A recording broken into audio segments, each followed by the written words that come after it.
So I want to talk a little bit about a game called Rust. So Rust is one of those survival-y sandbox games that I was lucky enough to spend about 41 hours in the last couple of weeks. It's a sandbox survival game that's a little bit different than the million other ones on the market. Normally these kind of games take place with like zombies or robot overlords, but Rust is just kind of silence. It's like a silent fall of man or a societal collapse where you wake up butt naked on an island and pretty much just have to survive. The main gameplay mechanics are you get a rock and a torch, and you slowly, chip away at wood and stone until you can get better tools, build bases, and kind of craft things and survive. Your standard, stuff. There's a couple of things about Rust that make it a tiny bit different that kind of kept me hooked, and I think it's the reason that it has a 9 out of 10 on Steam instead of like 4.10 like you see in like 7 Days to Die. So the first one of those is like the offline play mechanics in Rust. So normally when you play these kind of games, you create a server yourself or you go onto a server with some friends, you play for a few hours and then you log off. That's it. Your gameplay experience is really just kind of those couple of hours on that server, and once you finish playing, you finish playing. But Rust does things a tiny bit differently. So as you play, you eventually accumulate resources, levels, and guns and equipment. You might also build a base and blah blah blah, but the general premise is you're accumulating stuff. When you log off, instead of disappearing poof like you do in a normal game, you kind of slump down into a sleeping position. So even though you're not on the server, your character is still there, still with all the stuff you have, it's still you, and you can be attacked, and you can be stolen from, and everything you've kind of accumulated or built up until now can be taken from you. So this kind of takes a different skew on the survival mechanic that's so prevalent in these kind of games. Instead of trying to survive from zombies over the course of time, you're trying to survive from other players. It kind of gives you a different mindset and a different focus when you're playing the game. So instead of trying to put up barricades for mindless AI, you're trying to set up barricades for the craftiest motherfuckers in the world, mankind. And the game kind of has this really other cool mechanic of when you disconnect or reconnect to a server, there's no pop-up on the server. So at any time you could be completely alone, or there could be an army of 20 people off in the distance, kind of building up defenses, building up an attack squad, and getting ready to raid.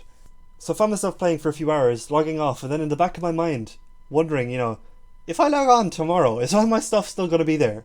Or am I going to be raided by those guys across the street that I kind of messaged in chat saying hi and then they never replied because they're probably assholes? I hope not. So that kind of leads nicely into the theme of anonymity and like what a person will do when there are zero repercussions in their day-to-day life.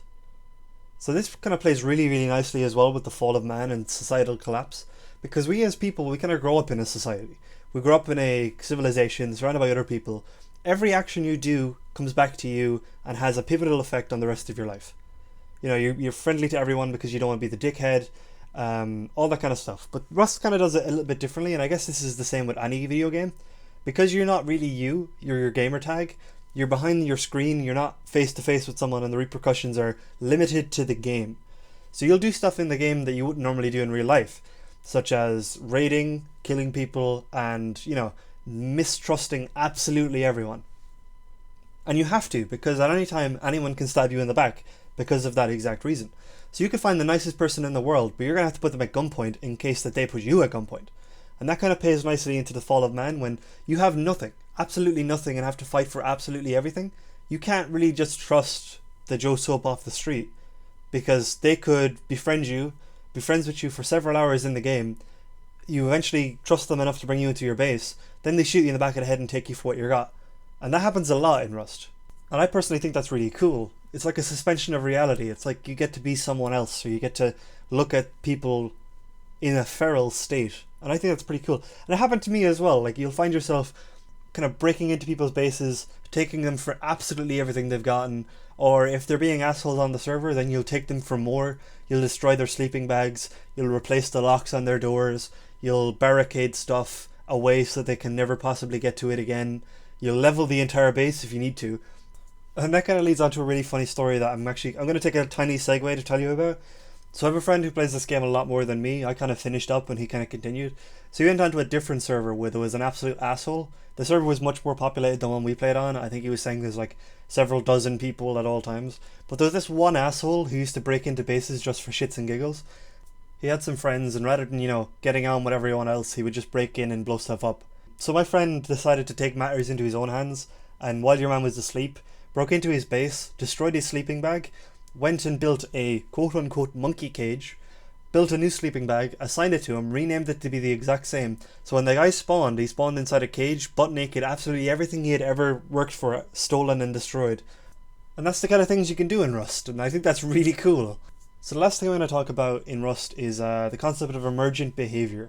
So in a really boring way, the definition of emergent behavior is the behavior of a system that is not explicitly described by the behavior of the components of the system, and is therefore unexpected to the designer or the observer. In a kind of layman's term, it's what they don't stop you doing as opposed to what they let you do. And a good example of this is the sign system within Rust. You can build signs pretty easily, you get them really low level, and when you go to edit a sign, it gives you basically a really low res MS Paint.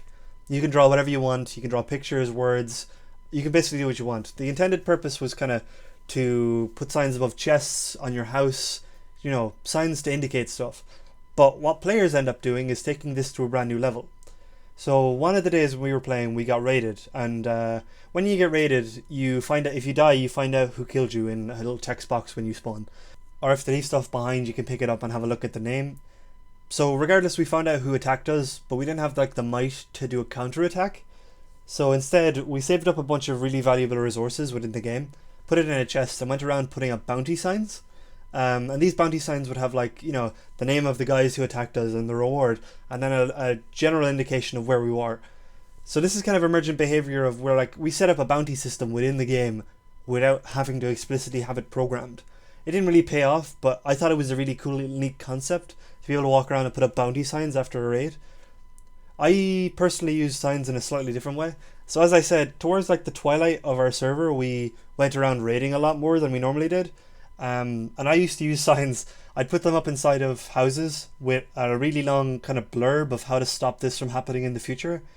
So a guy had a really, really strong house. It was like pretty much solid stone all the way around, which is very difficult when you only have a pickaxe to get through. It's a pretty good defense. But on the roof, he just had wood, which was like fairly straightforward to get through. So what I used to do is I used to build a raid tower, which is a structure beside his structure that I'd climb up. And then I'd burst through the roof and I'd put a sign on the inside. I generally take a few things, not everything, but I put up a sign that just went, hey, if you don't want people to do this, put on a cabinet, which will lock building within an area. And then, you know, always be wary that someone can just climb up on the roof and destroy it. And then another place, I would burrow in through the floor and I'd be like, hey, maybe you'd like to put the cabinet a little bit further away from the window so I can't get build rights and just build underneath your base. And I thought that was really funny. It was like passive aggression, and I liked it a lot. The last aspect of the emergent behavior stuff that we tried to kick in was a shop system. So the game has this buildable shop front, which you can append to your base and put signs around the place saying, hey, we've got a shop. So we had this fantastic idea of trying to, I say fantastic, to try and set up an in-game store. So there's not one program, there's no trading programmed in the game. But we were like, hey, if you are a new player, we're pretty seasoned, and you have, say, 1,000 wood and 1,000 stone, we will give you meat, we'll give you low-level armor, and we'll give you a gun and some ammo. And then you get like a kickstart into the game. And we need the wood to reinforce the base, or we need the stone to reinforce the base. So it's, you know, win-win. We don't have to harvest, so we end up basically employing you as a worker, and then we can give you the kind of leftover stuff we've gotten from raiding. And that's pretty cool, I think. So yeah, that's Rust. Hopefully you found some interesting things in this video that will make you want to play. I was lucky enough to play with about 5 or 6 other people, meaning that the kind of grindy, low-level-y stuff that would normally have turned me away kind of didn't have to happen. Playing with 6 other people makes things go really fast. Plus you can set up basically a faction. There's no official factions in the game, but you got to agree to kind of cooperate. We were under the guise of the Pumpkin Brigade, so all our motif and all our kind of drawings were pumpkin related. I used to draw pumpkin related signs, which you can see here, here and here. We'd also run our own pumpkins on our heads to do raids and kind of leave pumpkin sigils in people's houses if we raided, which kind of builds a lore of your team, which I think is really funny. But yeah, if you watched this entire thing, thank you very much. I've just kind of been sitting at my desk kind of dictating. I'm going to say it was 1 take, but really it was like 3, but I'm happy with the way it turned out. So thank you for watching.